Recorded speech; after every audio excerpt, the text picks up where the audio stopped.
मी राहतो माझ्या घरामागे एसटीपी केलाय. आपण सांगितलं होतं की पूर्ण ग्रीन आहे, तुम्ही एसटीपीने तुम्ही तिथं नदीचं वॉकिंग एरिया तोडलाय आणि पुढे पूर्ण ब्ल्यू लाईन आहे. त्या ठिकाणी एखादा डीपी टाका, तिथं लोकांना जायला जागा नाही, तिथे एसटीपी घ्या. पत्र दिलं होतं रेकॉर्डवरती काही बिल्डर लोकांनी, काही शेतकऱ्यांनी की आमच्या इथे घ्या. ते आम्हाला माहितीच नाही. म्हणजे डीपी केला कोणी हा संशोधनाचा विषय आहे. म्हणजे एन्व्हायरमेंटचा अधिकारी म्हणतो मला माहित नाही, टाउन प्लॅनिंगवाला म्हणतो मला माहित नाही, कमिशनर म्हणतात मला माहित नाही, बिल्डिंग परमिशनचे लोक म्हणतात मला माहित नाही, नगर विकास म्हणतो मला माहित नाही. हा डीपी केला कोणी? खरोखर हाच या शहरातला संशोधनाचा विषय. तुम्ही आळंदीत गेलं तर काल कत्तलखाना निघून जातो, डीपी स्कीम रद्द होती, सर्वोच्च रद्द होती. चिंचवड मतदारसंघात का होत नाही म्हणून मी आज या ठिकाणी आलोय. आता त्यांना दखल घ्यावी लागेल. त्यांना असं वाटत होतं कोणाचंच लक्ष नाही याच्याकडे. तुम्ही अशी काही उदाहरणं आहेत की त्या उदाहरणात ती उदाहरणं आपण देऊ. ह्या डीपीच्या शेवटचे 10 दिवस आहेत ऑब्जेक्शनचे. आजपर्यंत 25,000 ऑब्जेक्शन आले. ड्राफ्ट डीपी आहे, ड्राफ्ट डीपी म्हणजे काय? डीपी आमच्याकडे वाचायला आलाय, आम्ही जर त्यात करेक्शन नाही केलं तर तुम्ही तसंच पुढे जाऊन देणार. आणि आम्ही एवढे मोठे नाही की तुम्ही आम्ही सांगितल्यानंतर आम्ही जर ऑब्जेक्शन नाही घेतलं, आम्ही जर गप्प बसलो तर तुम्ही त्यात काहीच नाही करणार. आता याच्यावर शासनाची कमिटी येते. मला त्या दिवशी टाउन प्लॅनिंगचे संचालक महाराष्ट्र राज्य भेटले होते. म्हणले आम्ही त्याच्यावर 4 चांगले लोक देऊ, तुम्ही चांगलं हिअरिंग करा. म्हणून त्यासाठी आम्हाला रस्त्यावर उतरणं आलं, त्यासाठी आम्हाला ऑब्जेक्शन देणं आलं. म्हणजे आपल्या हरकती नोंदवणे आलं ना तर प्रोसेस मध्ये तर आपण जावं लागतं. का बुडल्या पुढऱ्यांच्या घरावर आरक्षण नाही पडली? त्यांची पण गरज आहेत ना, आपलीही गरज आहे. म्हणजे मी काय सांगतोय तुम्हाला हे, कारण की हा डीपी करत असताना ह्या डीपी मध्ये 100% ह्या शहरातल्या सत्ताधाऱ्यांचा सहभाग चालू होता. हे आतापर्यंत कोण बोललं नाही.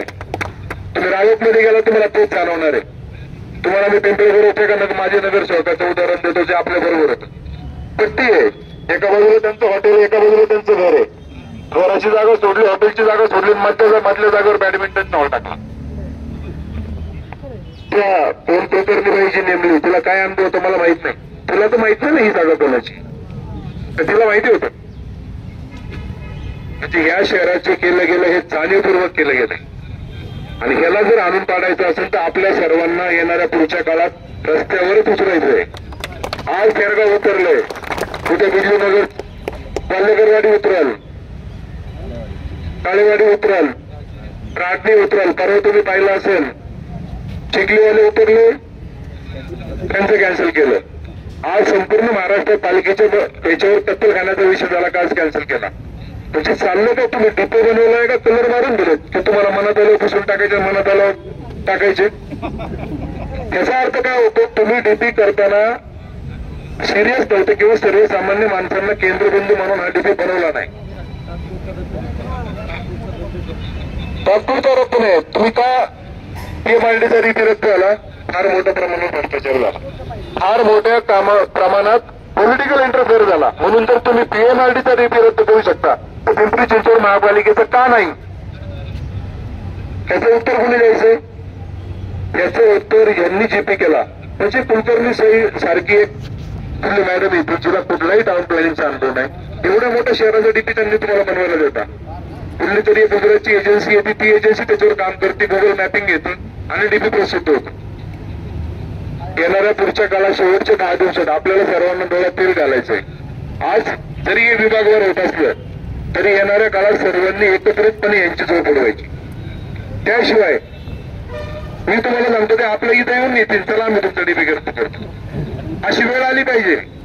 आणि ती वेळ जेव्हा आपण सर्वजण एक राहू ती वेळ निश्चित आपण त्यांच्यावर आणू. आणि कोणाची वाई नाही मिळाली आपल्या घरावर रस्ते करायचे. 40-40 वर्ष झाले त्यांना रस्ते रिझर्वेशन डेव्हलप नाही करता आले. आणि हे काय करणार आहे? आणि आपण करून देणार आहे जिथं आपण राहतोय. आपली मूळ मागणी होती की ज्या प्राधिकरणाच्या घरात आम्ही राहतो त्याचं प्रॉपर्टी आम्हाला द्या, ते घर आमच्या नावावर करा. तर ती मागणी बाजूलाच राहिली, तुम्ही रस्ताच टाकलाय. म्हणजे काय सोड भावनेनी करता? म्हणजे खूप मोठ्या प्रमाणावर या डीपीमध्ये चुका झाल्यात. शेवटच्या क्षणी वेळ प्रसंगी आपल्याला पीएमआरडी सारखं न्यायालयात जायला लागलं तरी आपण जाऊ, पण हा डीपी इम्प्लिमेंट होऊन द्यायचा नाही. मी जास्त बोलत नाही.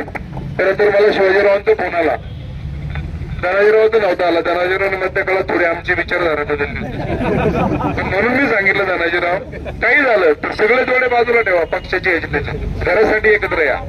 तुमचं आमचं किती जमत नसतं तरी इथं जमलं पाहिजे. आणि काही काही यांच्या चळवळीत आहेत ना, ऐन वेळेस कोणातून तरी काहीतरी घेताना इलेक्शन मध्ये राहत. आणि थोडा मी स्पष्ट बोलणार आहे, एखाद्याला राग आला तरी चालेल, परंतु ज्या वेळेस सर्वसामान्य लोकांचे विषय येतो, लोकांच्या घरादाराचा प्रश्न येतो, सगळे जोडे बाजूला माझ्याच आहेत सगळ्यांनी. मी काय, इम्रान काय, धनाजीराव काय, दादा काय, सगळ्यांनीच, प्रमोद आहे इथं काय, काँग्रेस इकडे या, इकडे सगळेच इथं आहेत. म्हणजे जर सर्वांनी एकजुटीने जर आपण एकमेकांच्या मागे उभं राहिलं, कोण नाही आपल्या घरादारावर नांगर पडेल. तुम्ही काळजी करू नका. मी वाकडवाल्यांना पण सांगितलं काही होते, हा रस्ता होणारच नाही. डॉक्टरला पण त्यांनी असं डीपी टाकलं राहत्या घरात, तुमच्या इथं तसंच टाकला.